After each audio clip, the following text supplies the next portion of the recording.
Okay, we are ready. Just a second. I am going to leave and come back in.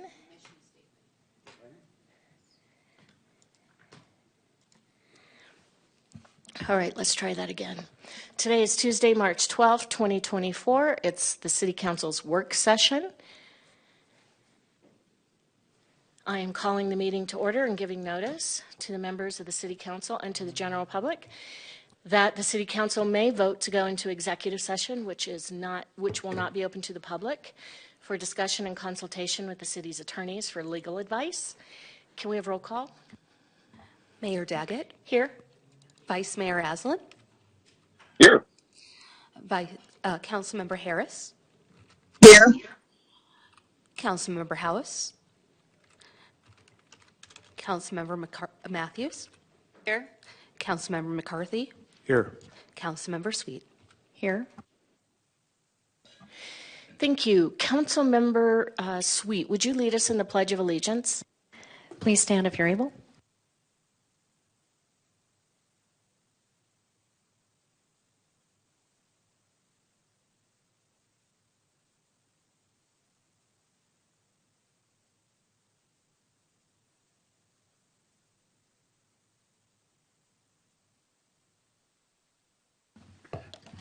Thank you, Mayor. The mission of the City of Flagstaff is to protect and enhance the quality of life for all. Thank you. Councilmember Matthews, our land acknowledgement. Thank you, Mayor. The Flagstaff City Council humbly acknowledges the ancestral homelands of this area's indigenous nations and original stewards. These lands, still inhabited by Native descendants, border mountains sacred to indigenous peoples. We honor them, their legacy, their traditions, and their continued contributions. We celebrate their past, present, and future generations who will forever know this place as home. Thank you. And before we move into public participation, I have an announcement to repeat from last week and then a new announcement. Regarding public participation, from here on out, we will take up to 30 minutes of public participation at the beginning of our meeting, and then at the end, we will also accept public participation. Another change to our agenda is going to be that public participation, we're now requiring people to be here in person to give comment during public participation. That is not the items that are on the agenda. That you can still access online. This is in-person public participation. And as a reminder to everyone, if you send in an email to publiccomment@flagstaffaz.gov, that email will not only be read by the City Council, but it will also go into the public record, and you'll be able to access those comments online. So, with that said, we'll move into public participation. We have Dennis Givens. Hello. Thanks a lot, Mayor, City Council, City staff, citizens. I'm here today to talk about a pedestrian mall on Aspen Street between LaRue and San Francisco Street. I feel like if we got rid of the street where cars are going down, we could have more seats for downtown businesses. I talked to the owners of Yogurt Art, I believe it's a funky name, but they said that if they had more seating outside, they would have more business, and I believe that would be awesome for them as a small business. There would also be more room for Heritage Square and just less cars in general.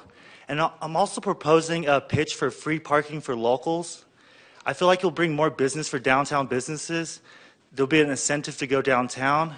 There'll be more money for the city through sales tax via more business. And then I think we also should build a parking garage on Beaver Street where the old courthouse was, so we can accommodate the parking that's going to be missing from this pedestrian mall. A lot of places have it, like California and Colorado, and I think they're really cool and awesome for the businesses and pedestrians in general. And I also want to be here today to stand up against anti-Semitism and also just no to all types of hate against white people, black people, indigenous, and everyone. We said it earlier, liberty and justice for all, and I really like that part of the Pledge of Allegiance because it really hits hard. And let's see. Also, we're the leaders of the free world. I know China and India are leading in polluting. Why can't we set the example and protect Mother Earth? Let's go us. Cool. Thank you, everyone. Thank you, Dennis. Grace Reckenheimer.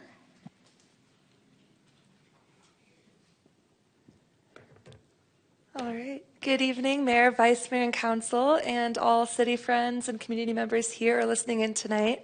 My name is Gracie Reckemer, and I'm the Climate Vulnerability and Resilience Vista at the Sustainability Division. I'm here tonight to make an announcement about the new Climate Resilience Leaders workshops that our office will be hosting this spring, and to extend an invitation to the community to apply.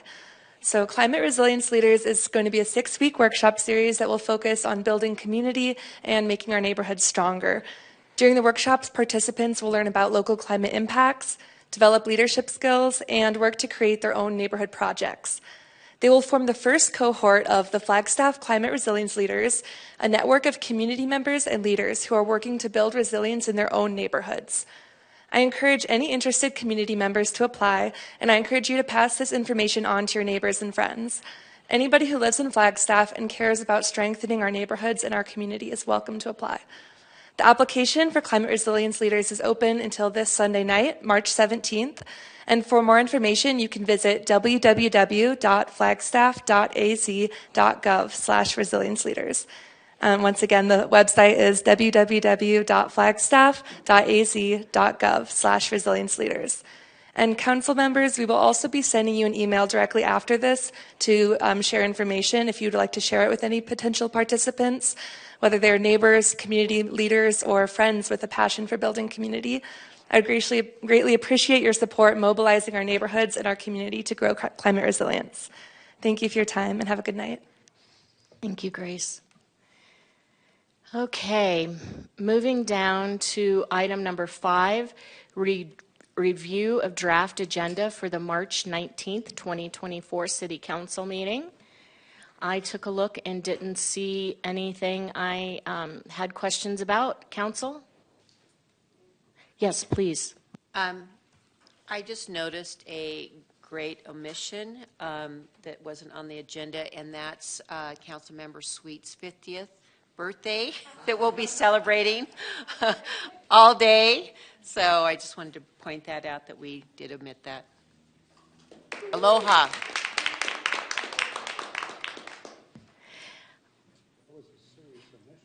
Yeah. Okay, I take it no one has anything else?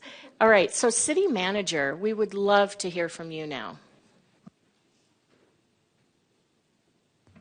Thank you, Mayor. Council, happy birthday. Councilmember Sweet, that's wonderful. This report, which is typical of the reports that coincide with your work sessions, includes some updates of things happening behind the scenes. One that I probably could not overstate is the work being done by the budget team with the division reviews and a lot of meetings over the course of the past 3 weeks. Thank you to the folks out at Core Services for hosting us there for each and every day during that time frame. We have covered some ground. We think we're in a good place. I don't want to get ahead of the conversation. Council will be retreating at the end of this month to talk about our capital projects, and there are many. And then I believe we will have 2 retreats in April, or 2 days of retreat in April, or even more. We'll get those dates nailed down for you, but at that point we will be coming back and picking up where we left off from the last budget retreat, now with the benefit of all this additional information. So looking forward to that. It's been a great process. Props to the finance team specifically for all their hard work on this. Some updates regarding some guest lectures. I will point out that there is a YouTube link that I posted in my report. If you haven't seen this incredible 4-minute video involving Daryl Marks with our Indigenous Commission and ICF, Indigenous Circles of Flagstaff. He does a very nice narration. Discover Flagstaff put this on with some grant dollars, as I understand, and it's a very moving video about Flagstaff's, stay and play responsibly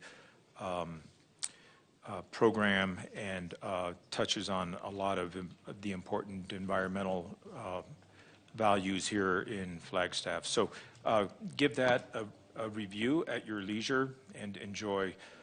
We'll be coming back to you, Council, with some ordinances or an ordinance regarding the Butler speed limit. Expect the first read on April 2nd.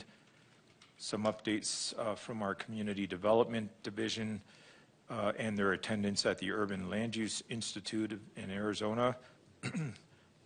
A wonderful program. A quick blurb on the Audit Committee. Thank you, Councilmember Matthews, for your involvement in that committee and the others.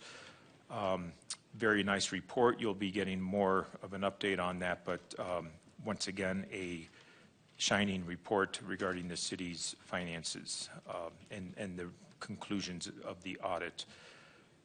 An update on the police chief recruitment, interviews, and public meet and greet, and some other things right around the corner.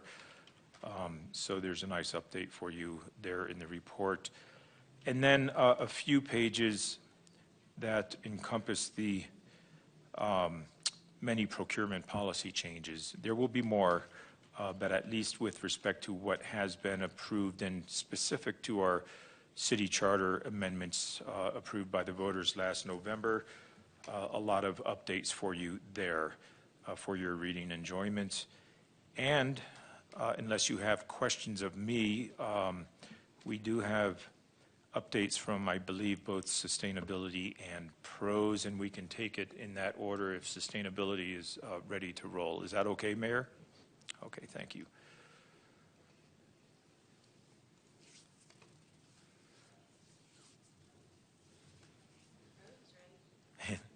Mayor and Council, Yes. I'm having a little bit of a technical issue. May I hand this over to pros and restart my computer, Absolutely. please? Hi, Thank Nicole. you. We will reverse the order and invite you to come in, and we have Rebecca in person. Good afternoon, Rebecca. Oh, wonderful. Thank you. Yeah.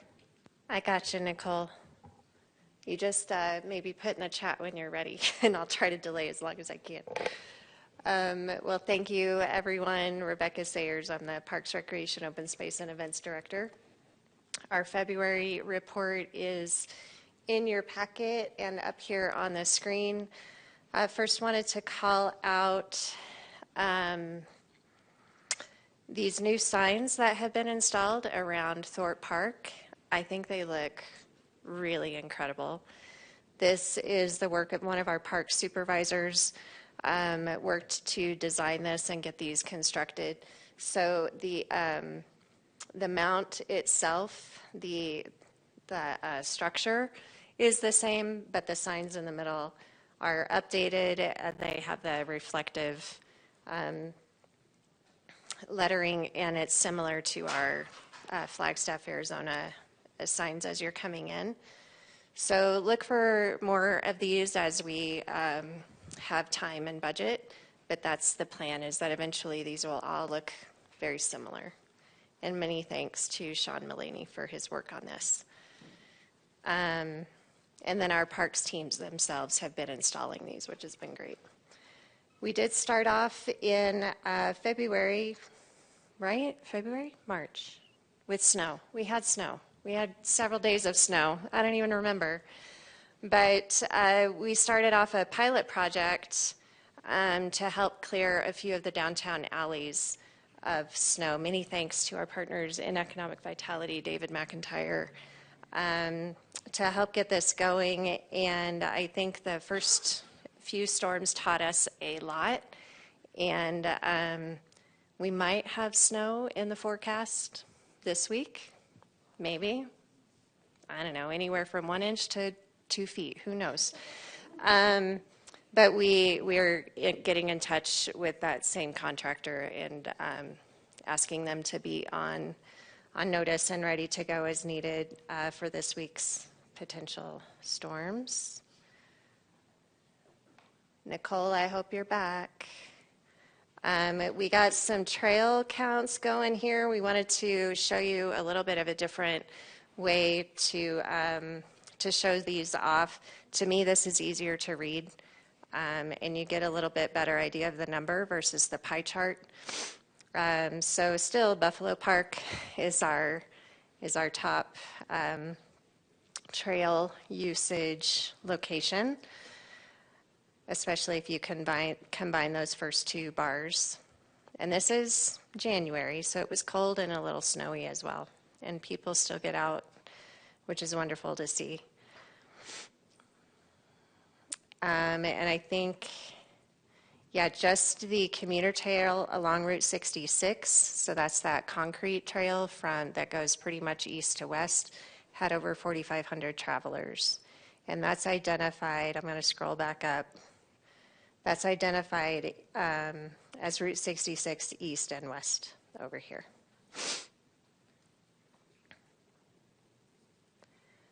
Going on to recreation, we are trying some new programs. This is what I've been encouraging our team to do, is just try new things, try to get new people in our facilities, trying new things. And it's fun for the staff too. As you can see, this is one of our lifeguards. So at the Aquaplex, we had a beach pool party. It was pre-registration only. It also cost some money so that we could recoup our costs for the program. And so I honestly wasn't sure how many people would sign up. We had 70 participants, which I was really pleased with. In honor of Black History Month over at Hal Jensen Recreation Center, they did both a dinner and a movie. They watched The Butler and had some traditional ethnic cuisine, and they also hosted a blood drive, which they do every year. And all 23 slots were full on the blood drive. Open Space Commission has been working really hard. They've been working on the Observatory Mesa Trail Plan. You'll see some information about that here. They've also been working on access to private property through Observatory Mesa. That has called out a lot of our public that's very interested in that potential. And so we just wanted to ensure everyone that everything's on the up and up, and that the commission really wants to let the community know that the original basis for purchasing Observatory Mesa, the public access and use of Observatory Mesa, is for the public, and that is their first intention, and it's for conservation. And so that is very important to them. That has been called into question. Then really exciting, in January, our brave open space coordinators went out on their full moon hike, even though it was snowy and sleety and it looked like this and you could barely see. But I was told that as they rounded the corner and came up into view of Mount Eldon, the moon peaked at that moment. The clouds parted and it was absolutely beautiful. The lumberjack also joined us, amazingly, even in that weather. Those reporters joined us on that hike, and they did a nice article on the open space program about the hike and about our staff. And if you open up this newsletter from our webpage, you can click on the photo and read that story. I am told that that this hike had nothing to do with all of the open space staff getting sick the following week, but we'll see. And then we had a transition. Sarah Holditch was with the open space program. She is now working for our events and marketing team, and we're super excited to have her transition over there. Athletics is getting in full swing for spring. And volleyball has kicked off this month. We're also doing our call for musicians for concerts in the park coming up this summer. and the information, if you know of anyone interested, have them send their demo to specialevents@flagstaffaz.gov. And that is all I have for you, unless there are any questions. And Nicole, I hope that was enough time. There she is. Thank you all. Great. Thanks, Rebecca. Mayor and Council, Nicole Antonopoulos, Sustainability Director. Apologies for not being there in person this afternoon. I had a big grant meeting. Some of you may know that we are going to be submitting a very large EPA grant.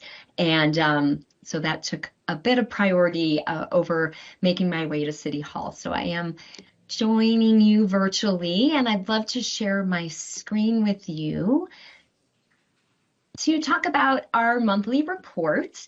Continuing on a similar theme as Rebecca with snow, I'm really honored and pleased to highlight the Snow Hero program, which was in full swing in February. Some of the council may recall that this is our first year. We're really looking at the Snow Hero program this year as a pilot. And the program is designed to assist community members with snow and ice removal from sidewalks, improving mobility in our community, and of course, encouraging neighbors to help neighbors approach. We currently have 45 volunteers. Again, really pleased to be able to kick this off. Stephen Thompson has been leading this effort, and a big shout out to Amy Hagan and Pros for assisting. Those two have been working hard to ensure that we're creating a program that is effective and accessible and impactful.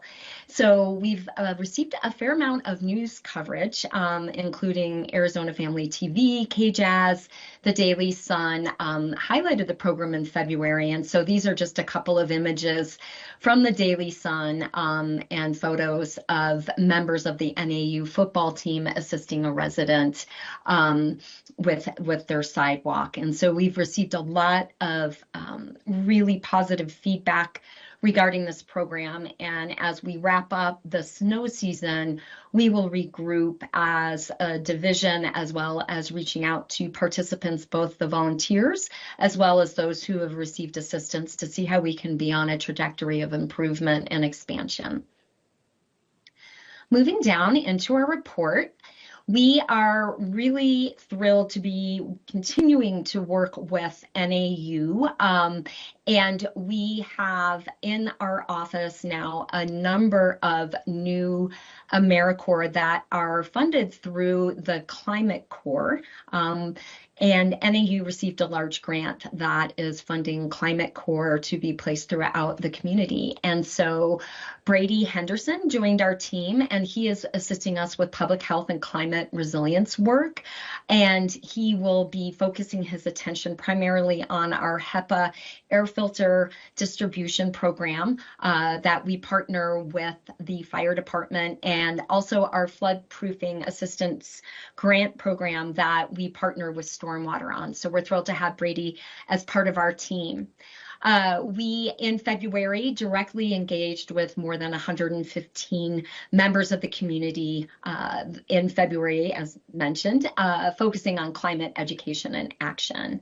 And our climate equity advisory group continues to meet and is being very influential in helping us develop our home electrification information, as well as improvements to our home energy retrofit program.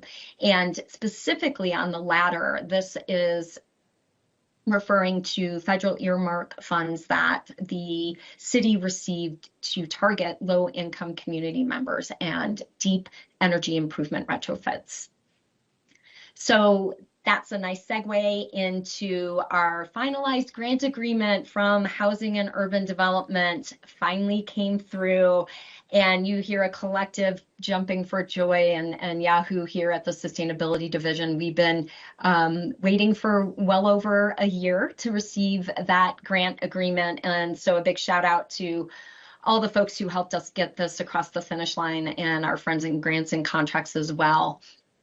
we're really looking forward to getting this implemented. We have some additional work on environmental impact assessments and are looking forward to launching. We, of course, will keep the council updated as well as the federal government.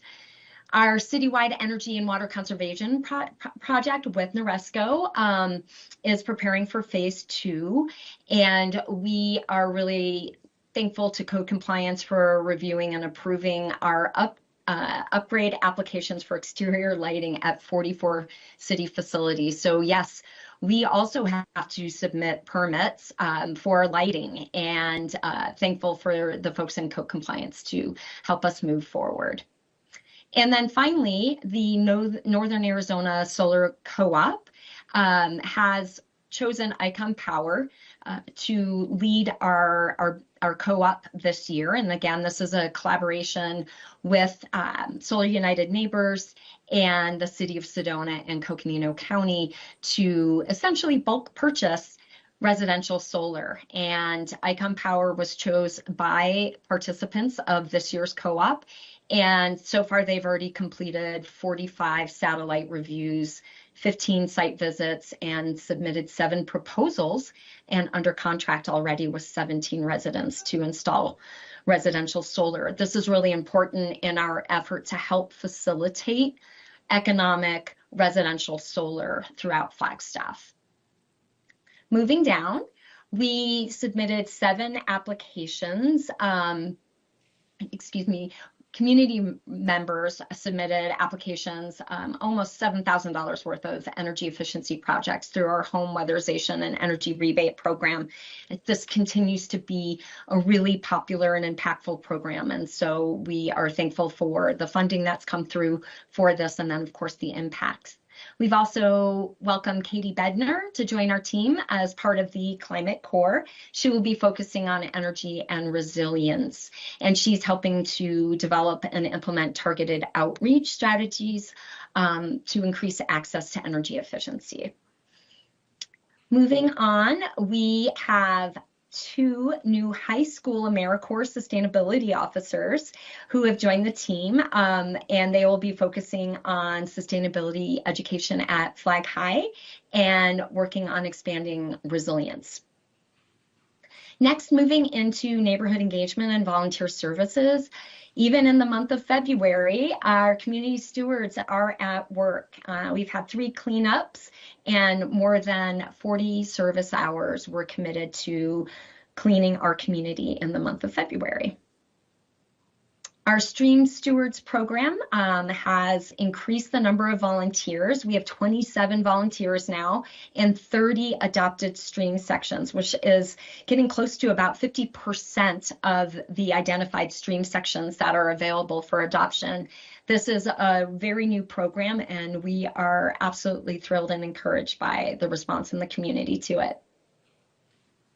Now, speaking about volunteering, our employee volunteer policy, you will continue to see updates on year-to-date volunteerism within the organization. And there's been over 100 service hours dedicated this year. And moving into impacts of our programming in the community, we held our Fix-It Clinic this year in late February and diverted a little over 250 pounds of materials from the landfill. And these are just some nice photos of our volunteers and participants. And then in our food systems, we've engaged with more than 50 people in the month of February, and we are continue to work with procurement and other internal staff to finalize an invitation for applications to expand our urban farm incubator at McAllister Ranch. You'll be hearing a lot more about this in the coming months, but just wanted to plant the proverbial seed and hopefully pique your interest. Moving on, our Mayor's Monarch Pledge, Mayor Daggett committed to the City of Flagstaff's 5th year of the Mayor's Monarch Pledge, and We have actually a website that is linked in the report that shows you our annual commitments and the work that's been made done. And of course, this could not be made possible without our internal partners with PROS, the library, and then of course our external partners with local community nonprofits and growers. And then, speaking of gardens and our Climate Corps, you'll note we've got a lot of Climate Corps in our office. Sydney Ritterhouse has joined our team as our food and waste, in our food and waste team as our community garden coordinator. And she will be focusing on our community garden plot registrations, educational programming, and partnerships. And then moving down to waste prevention, just real quick, and I know I'm taking a lot of time, and theming Heidi Hansen here, channeling Heidi Hansen. We've been able to divert just under 4,000 pounds of food waste in February through our residential food scrap drop-off program. As a reminder, we have 5 locations, including the Flagstaff Community Supported Agriculture, also known as CSA store, Hal Jensen Rec Center, the Aquaplex, Bow and Arrow Park, and the Flagstaff Family Suit Center. And in waste reduction, we are really thankful that Summer White and Evan Tyrell and Brian Sutter were able to go down to the Circular Arizona annual meeting and accept an award, and also make some tours of best practices in terms of waste prevention and processing. And then just scrolling down, I would like to share that at the February Sustainability Commission, we said goodbye to our longtime commissioner, Kevin White. He filled all of his terms and most previously sat as the chair of the commission. And we're just really thankful for his service to the community and his dedication to the sustainability initiatives of the organization. And with that, Mayor and Council, I'd be happy to answer any questions that you may have. Thank you, Nicole. Council, do we have any questions or comments other than well done for Nicole? I have a comment in the comment. Yes, Mayor. please make it. I don't think you saw it. Yes. Go ahead. Thank you, Nicole. That was a really good presentation and just a great update on the kinds of things that we've been doing in sustainability. So kudos to you and your team.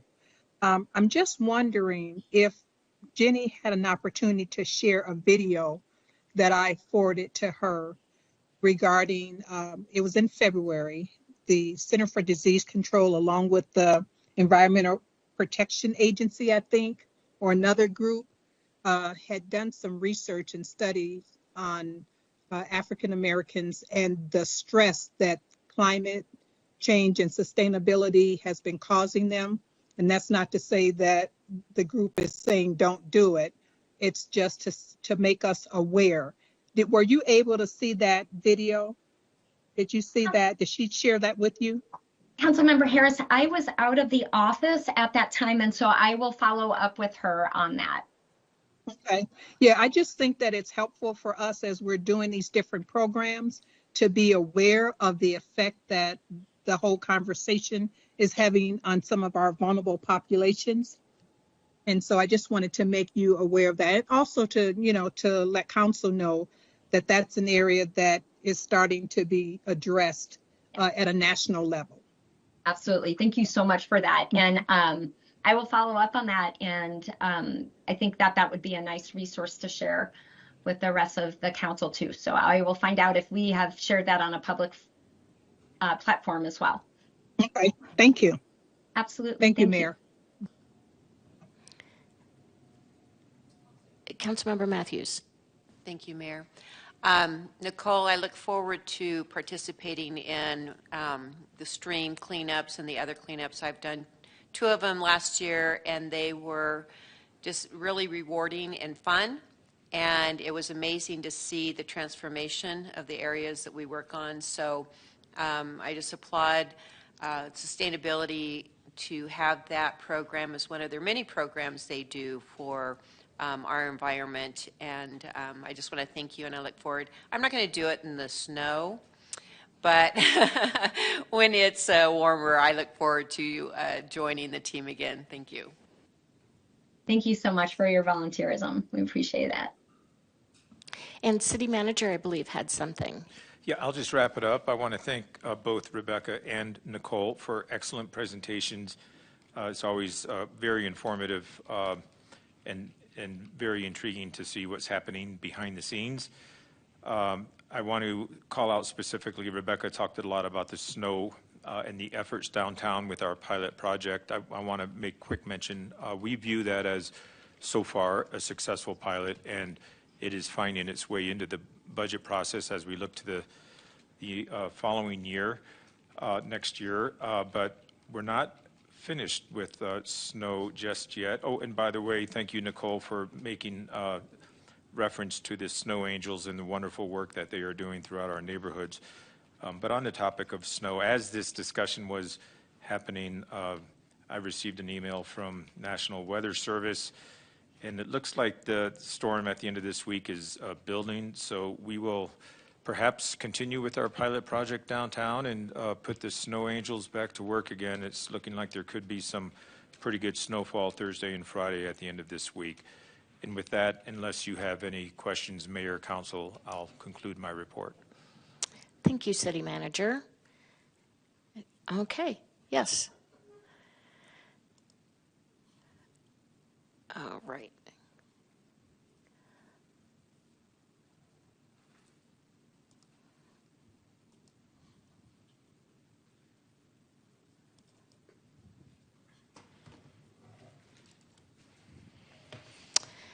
Next up, we have Old Courthouse Redevelopment RFP. Good evening, Mayor and Council. I'm here with Michelle McNulty, Planning Director. I'm here with David McIntyre, our Community Investment Director, to give you an update on the Old Courthouse Redevelopment Request for Proposal.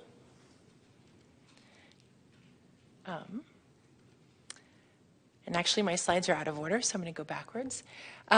So we were just before you, I think, in December and January with the Flagstaff Downtown Business Association with the Downtown Vision and Action Plan, which you all voted to support. And so the next step is start to implement some of the catalytic sites that are in that vision. And the first one being the Old City Courthouse. This was a catalytic site containing a full block, so 85,000 square feet, with the City of Flagstaff owning about 4 parcels, about 31,000 square feet, so about half the block. The downtown vision showed this entire block redeveloping into a mixed-use gateway to downtown. It envisioned a public-private partnership that would redevelop into a mixed-use block with a public parking component. And really stated that any project on this site should give back to the community with both public parking and public space. So this location would be ideal to contribute to downtown housing, retail, possibly a small grocery store or other type of market, and other commercial retail, as well as possibly a hotel. That's a lot for one block, and we only have 4 acres. And so of that entire block that goes from Humphreys, Aspen, Beaver, and Route 66, we own the 4 parcels that are outlined in green. So we can only put the RFP out for the sites that we own. And we don't own enough to get everything in there, so we're kind of giving you an update on what we'd like to see and how we would like to present this RFP out to responders. You know, the development minimums really are, we need to get the public parking spaces. We've not identified a number that we want to get out of this, but we would like to see what the responses show as being an appropriate amount for the proposed development. And we really want to see economic activation of either the entire block or something that could maybe involve another downtown partnership, and that could, another downtown property, and that might include a possible trade. So we're kind of open to different suggestions that respondents might provide. But we really are looking for something that has sales tax generation, as well as mixed use, including jobs and services. Our proposal qualifications are that we really want to see a sound business plan with a sound business. So it's great to have people say that, hey, we can deliver this, but we really want them to be able to provide us examples of where they have delivered a project like this in a partnership. And then also seeing a concept plan and a pro forma. And then as far as the evaluation goes, we really want to value certain things over prescribing because we are only talking about the 4 parcels. We really want to see how a respondent will deliver what the things that we value rather than prescribing. So we do know that we need to get a certain price for the land. Again, we need the parking. We want to see conformity with the downtown vision, considering that this council just saw it and voted to support it. We do value housing. We're not going to prescribe what type of housing, but we would like to provide examples such as their strategy for providing housing to permanent residents. And then as well with sustainability. And again, we're working with sustainability to provide those examples of what we want to see. So maybe it's a net zero mixed use redevelopment and those types of things and seeing how the market responds to those examples. Again, measuring what that economic activation of the entire block or other downtown parcels would be and their project approach. And project approach could include, whether it's a sell, a lease, again, a trade, how they're going to deliver the different things that are kind of called out in this catalytic site. The timeline is that we want to get this RFP wrapped up by the end of this month and then get it to our procurement and legal review through April, and then having it go out for response in May of 2024. Given the type of proposal that this is, we want to give about 60 days for people to respond, knowing that they're going to need to build their team, develop concepts, and give us their business approach. And then while you guys are taking your break in the summer, we're going to be busy reviewing and hopefully interviewing a few successful respondents, and then be back in front of you when you get back in September for your approval. And I know we don't typically bring RFPs to you before we take them out, but given the approach that we're considering, we did want to get in front of you, give you an update on that, and get any feedback so that we can be as successful as possible. And with that, I would take any feedback or questions. Thank you. Thank you, Michelle. And I, for one, appreciate being able to see the all of the materials before they're put out to the public. Thank you. Councilmember Matthews. Thank you, Mayor. Just feedback. I really appreciate that you're not being prescriptive. I don't want to limit us to what, we're stuck on, and just opening it up for ideas and vision, and that's exciting to see. I know that a lot of people, myself included, have always looked at that property with the commitment for parking, and that's why a lot of things happened. And the trade-off was we would get parking there, so I'm sure that component will be built in. But seeing the best and highest use that fits into our revisioning plan for downtown, and just letting the creativity from people outside of our world to see what they can bring in is really exciting. So I look forward to see who applies and what plans they have and what that looks like for us. That's really great. Thank you. Thank you. Councilmember Harris.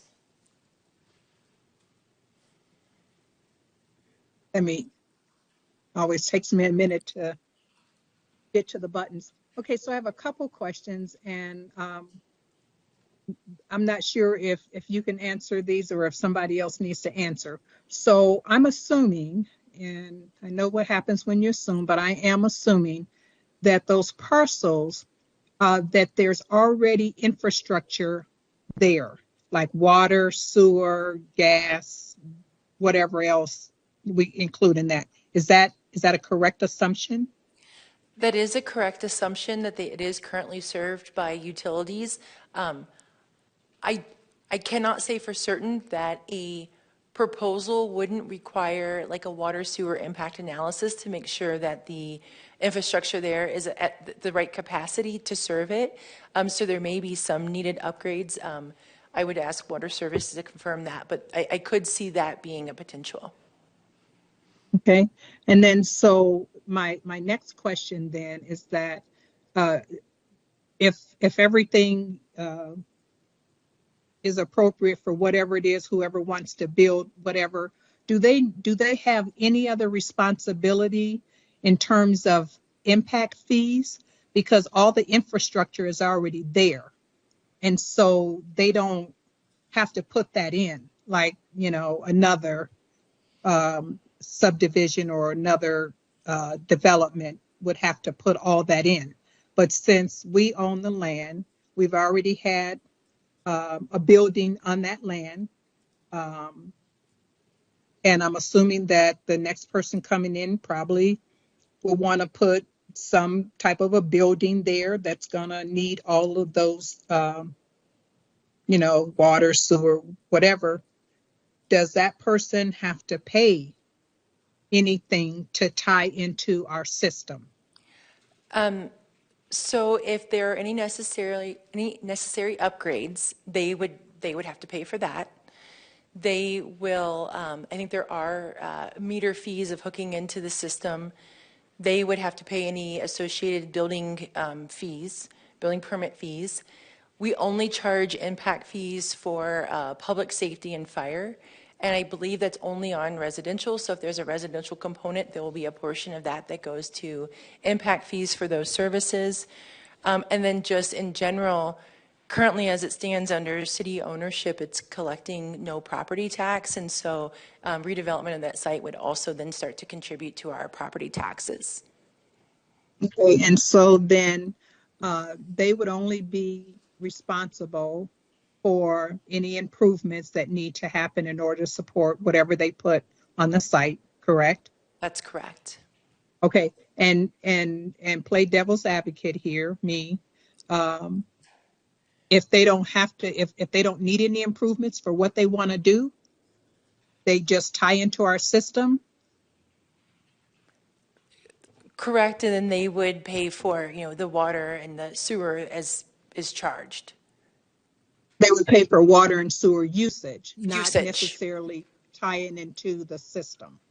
Correct, and I don't know if Water Services is on line to speak more to that upfront cost of tying into the meter, but if they are, I would welcome them to chime in. And if they're not, that's okay. Okay.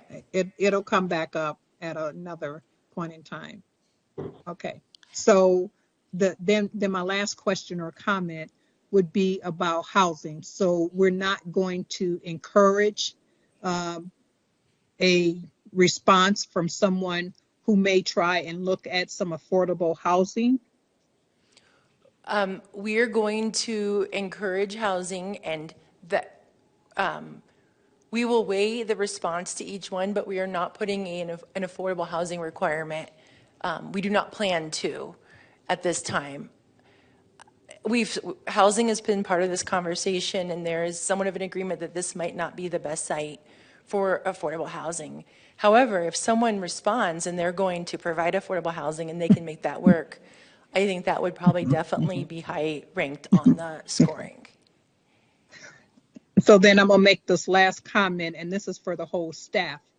I think that us shying away from talking about affordable housing on this spot is unrealistic. Other cities have affordable housing in their downtown areas. And so, as you have heard me say time and time again, I have a son who lives in downtown LA, and he lives in affordable housing. And it's an amazing little efficiency apartment. And as a freelance person, he's able to live in that city, in that apartment, in downtown. So when people say it can't happen, that's not true. someone can come in and build something that perhaps can be affordable, and that people will want to live in that space. And being a young person, he wants to live in that downtown area. I don't want to live in downtown, but he does, and there are other people like him. And so I just don't want us to put a criteria on what goes in there if it's already zoned for residential. And so being creative with our housing is the only thing that's going to get us out of this flux that we're in regarding housing. And we have to look at every opportunity that we have. And that's my comment. Thank you. Thank you. Greg had a comment, and then Rick can speak to the water and sewer fees. Thank you, Mayor, and thank you, Councilmember Harris, for your comments. I want to elaborate on what Michelle stated. Housing is definitely being encouraged in this proposal. We just are not being overly prescriptive as to what types of housing or what quantity of housing. We very much are encouraging it and kind of expect it to be hopefully a part of the submittals. Being cognizant and agreeing with the comments made by Councilmember Harris, housing is, we are looking at the downtown vision as a guiding document in setting forth the criteria for this RFP. And what council will recall from the presentation from just January on the downtown vision, the final presentation, is heavily founded upon housing throughout the downtown area. So we're seeing this RFP to be in lockstep with that downtown vision, and housing will be certainly encouraged in this RFP process. I just wanted to share that, and I can turn it over to Rick to talk a little bit more about water and sewer. Thank you.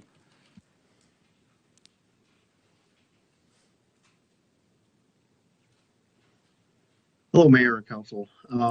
On the impact fees related to water and sewer, it'll really depend on what the project that comes in is related to. We generally give a credit toward the existing size water meter that may have been on the parcel, but as the use changes, they may have a different size meter or more meters that they want for use, so they would pay for the additional capacity that they add to our system. On the sewer side, as it changes use and it adds more capacity onto our sewer from what it currently was a courthouse, probably minimal use. The water services team will look at that as far as impact to sewer, which will be based on meter size, or if there is residential, it's based on the number of units that are in the development. So it won't be a clear cut right today that we could tell you yes or no. It really depends on the project and what comes forward. So likely there will be some capacity fees on water and sewer. And Councilmember Harris made a comment in the chat that said this housing needs to be permanent and not Airbnb. And Understood. Okay, good. Councilmember McCarthy and then Councilmember Sweet. Well, thank you, Mayor. I know that a few years ago when we were looking at this block, there's a couple properties on there, and those property owners were not interested in selling or becoming part of this new project. So I guess my question is, if we kind of touch base with them and see what their attitude is now. I mean, we can't force them to cooperate, but, regardless if they do or not, this could be a really good project. And I'm really looking forward to it, and the bigger the better. So, comments? The adjacent, so there's 3 total property owners within the entire block. There's the roadway hotel owner. The Shumways own the parcels in between the hotel and the courthouse sites, and then the city owns our properties. They have definitely expressed, and the Shumways have definitely expressed interest in the activation of the city's property. I have not had any conversations with the roadway. I can't speak to their interest. And I'm looking at the city manager to see if he has any knowledge. The city has not initiated those conversations. It's quite possible there have been some dialogue between the property owners collectively, that being who was just referenced, the Shumways and the other property owners, and I do not recall the names, but I do think there has been discussion there, but not initiated by the city. Thank you. You're welcome. Councilmember Sweet. Thank you. So I love when you said a mixed-use gateway to the downtown. How exciting. I, for one, am really just excited to see what happens with this. And I want to give kudos to you for the RFP, keeping it flexible enough to see what we get in, and yet tight enough to make sure that we get this project done. I know there's a lot of challenges out there, and I'm glad that you addressed that, we need to see this to the finish line. Yep. So thank you for that, and thank you for the presentation. Thank you. I have a question about procurement. And so part of the amendments to the procurement code where council directed that we'd like to see our housing priorities and our climate priorities reflected in our procurement policies, something that I would like to see is the ability to appoint extra points. I mean, if this is within the legal realm for an affordable project. So again, I don't know that we can do that without having the amendments to our procurement policy, but when we do have that come before council, that's definitely something that I'd like to see. Honorable Mayor, Vice Mayor, and Council, we will have points set in there for project approach, and those points will be assessed heavily depending on what the proposals provide. There's not going to be specific language in there about points being assessed specifically for affordable housing. But if it's part of the proposal and it's advantageous to the city and it's something we really want, then figuratively they could receive more points for that approach. And so when we have the amendments to the procurement policy, can we ask explicitly and award points explicitly for affordable housing? We're working on that right now with housing. I've been in conversation with Sarah and Justina about how we can make this work. They've been doing some research on what other municipalities have been putting into theirs. We haven't dialed in anything solid yet, but what I foresee is something in there. Tell us about, and I forgot my comma there just now, sorry about that. Tell us about how you plan to provide affordable housing for the city of Flagstaff, that type of thing, and points can be assessed in that regards. Or if they have already a plan in place for affordable housing, then we can do that. We just haven't dialed in that policy yet. Thank you. Councilmember Harris, and then Councilmember Matthews. Okay, so I'm pushing here, as you all can tell, because we do have a housing emergency or housing crisis, and I'm concerned that we're not really pushing hard enough for any new developments that we have any type of control over to include some type of affordable units as well as maybe a few market units.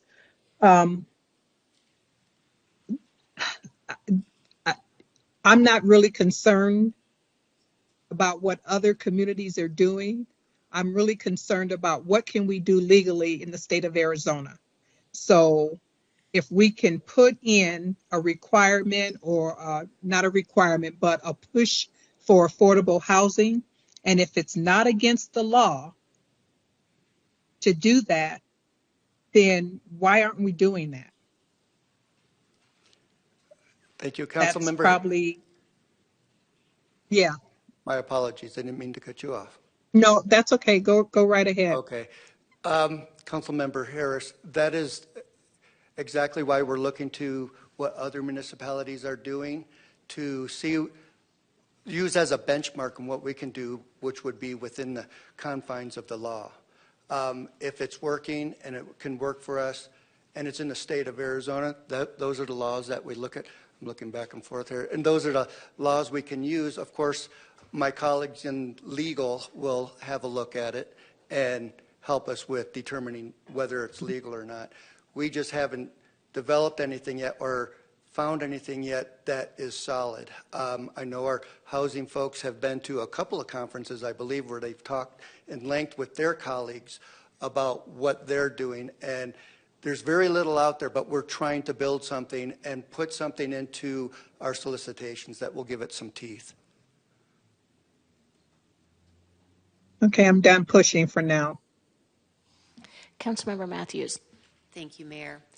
I'm cautioned about requiring technically affordable housing.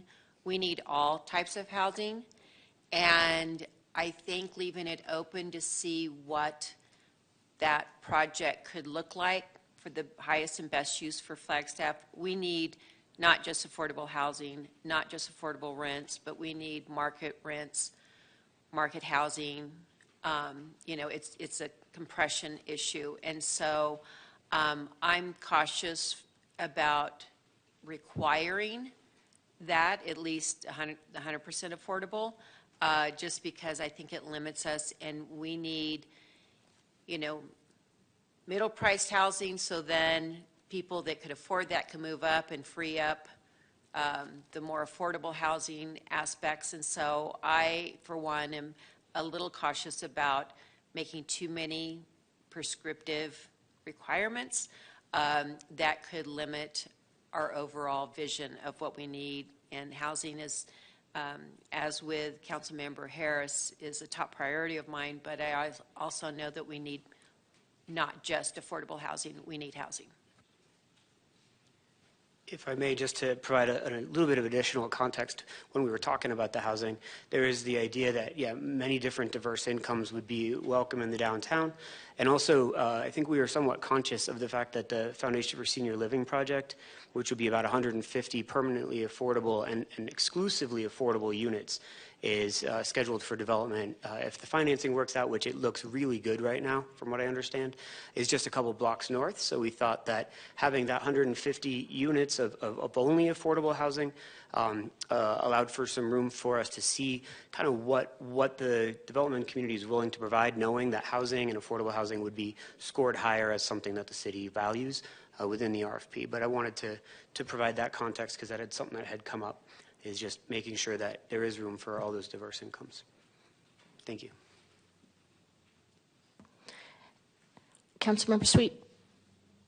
Thank you. Thank you, Councilmember Matthews. You stole my words, and I think that's where I'm coming from with saying let's remain flexible, keep it open. I think it's important to look at what space is better utilized for what, and we don't know yet. This is an exciting project, and I think we keep our options open. Who knows at the end what might happen, but this may not be the right place and the right time for that. We have a lot of other affordable housing projects going on close to downtown, and we look at that, we look at this space, and I think keeping it flexible is where I'm really appreciating right now. Thank you. Councilmember House, then Councilmember McCarthy.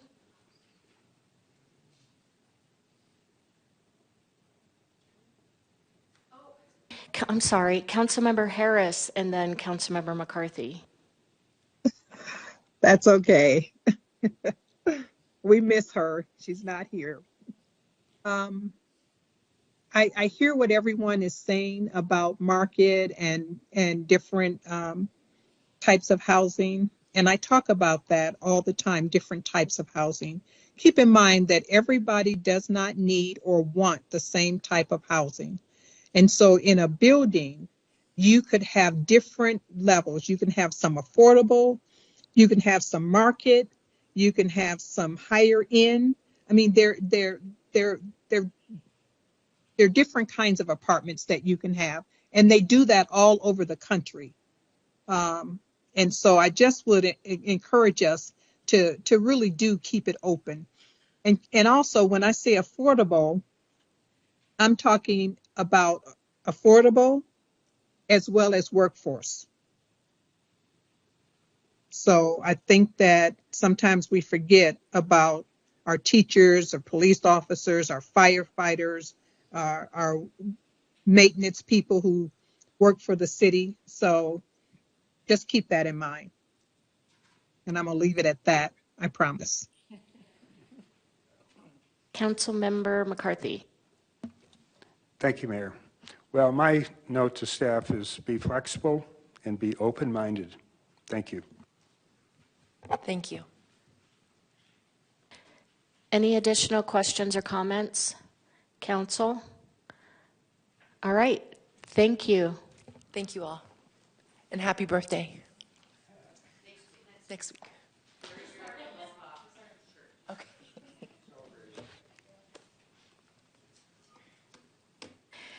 Okay, we are moving down to public participation, and I do not believe we have any public participation.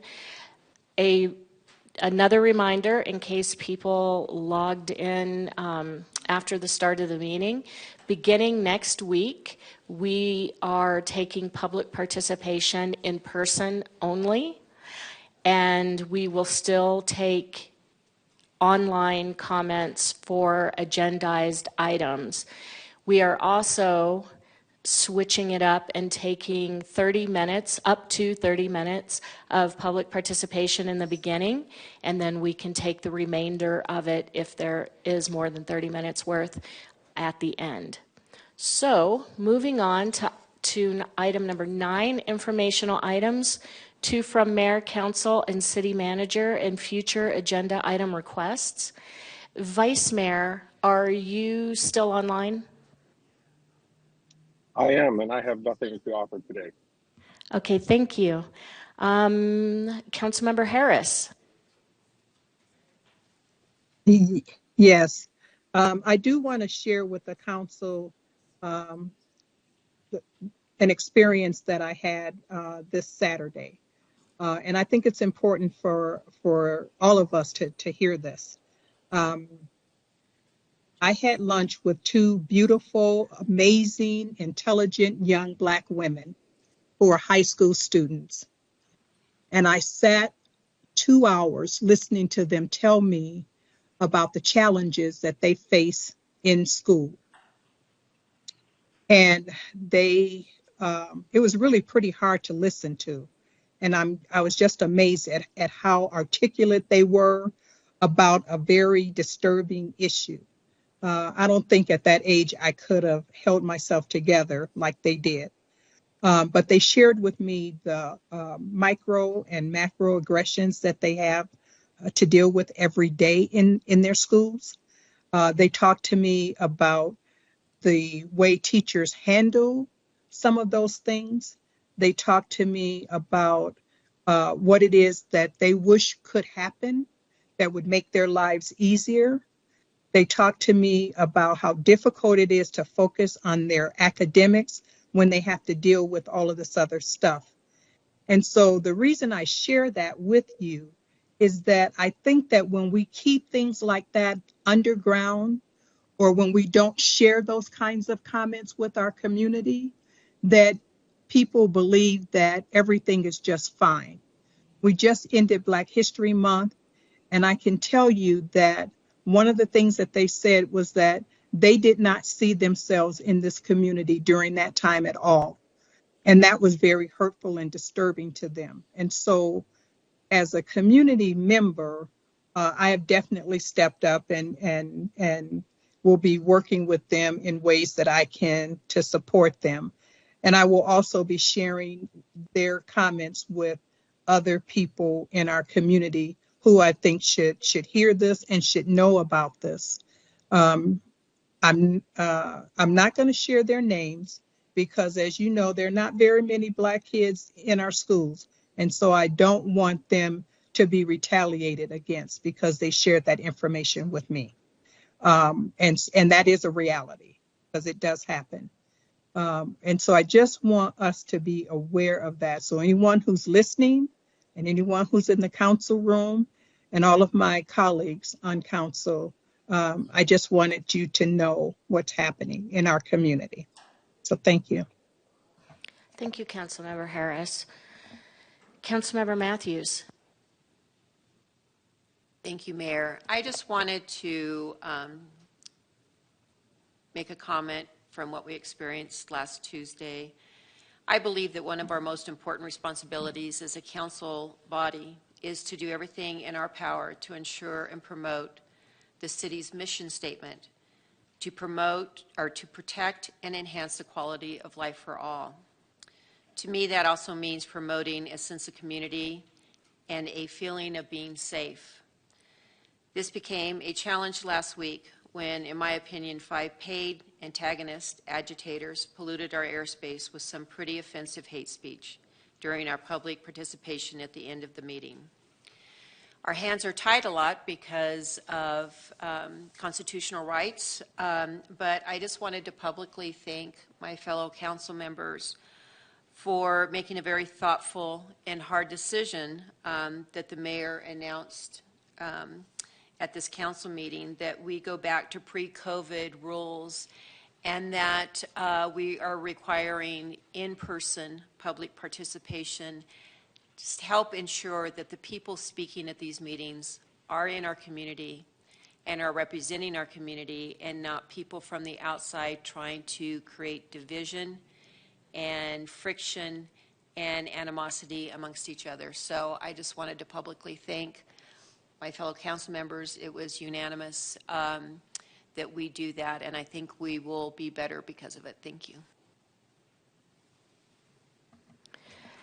Councilmember House is not on the meeting, correct? Okay, Councilmember Sweet. Thank you. I too have been reflecting on last week and have a few comments. I would like to invite council and the community to hold space for everybody. I want to make sure that everything we do strengthens and adds love to our community. We have a role and responsibility on council to support our community in all of its diverse aspects. We have 80,000 plus people in Flagstaff with all different viewpoints, and I don't believe we should do anything that rips this community apart instead of bringing it together. This should be a place where everyone feels safe and accepted. We are in the middle of unprecedented times. I know we hear that a lot, but I do believe it's true. We need to be healing this community, and I hope that we can engage all of our faith-based organizations to have some discussion around these difficult times and how we as a community want to engage in talking about these divisive topics.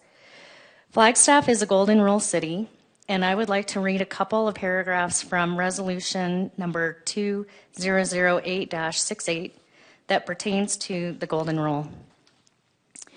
The Flagstaff community cherishes the diversity that has made Flagstaff into the multifaceted northern Arizona gem that it has become. Cultures, faiths, and languages are the basis of thriving, synergistic population. In such a community, prejudice, hate, bigotry, and intolerance have no place. The ultimate goal of a Golden Rule city is that its citizens treat each other the way that they would like to be treated, helping those in need, embracing diversity, and transcending differences. I hope we can all have some time to reflect on the recent events and can be part of cultivating respectful conversation. Thank you. Councilmember McCarthy. Thank you, Mayor. I would like to talk about several things.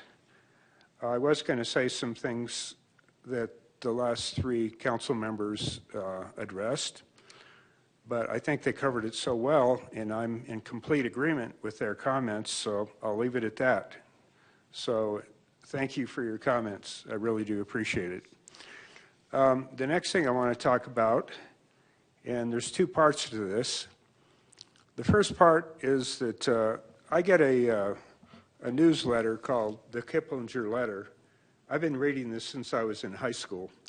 It's a publication. It's 4 pages. It comes out once a week, and it's forecasts for executives and investors. And these guys are straight shooters. They're not political one way or the other. They had a paragraph here, and I would like to read from it. It starts out, How long can Ukraine hold out against Russia without more American aid? And then it goes on to answer the question, and I'm quoting, recent estimates show Kyiv succumbing to Moscow in a matter of months without help from the U.S. and NATO, with defeat coming as soon as this summer. Ukrainian forces are already rationing ammunition as they prepare for another possible Russian offensive. Europe has pledged to keep aiding Ukraine, but lacks the arms production to fill America's shoes right away if Congress doesn't approve more assistance. That's the end of the comment that was in the Kiplinger letter. The thing I would like to end on, part two, is that just today, I understand that our president moved some monies around and has been able to figure out, along with inaction on the part of the House of Representatives, ways to find some money to provide arms and ammunition to Ukraine so that they can defend Europe. So I consider that really good news, and I'm really curious to look into the details of that. That decision was just made this afternoon, so I don't know every little detail. And happy St. Patrick's Day to y'all. I hope you noticed my little Irish girl up here.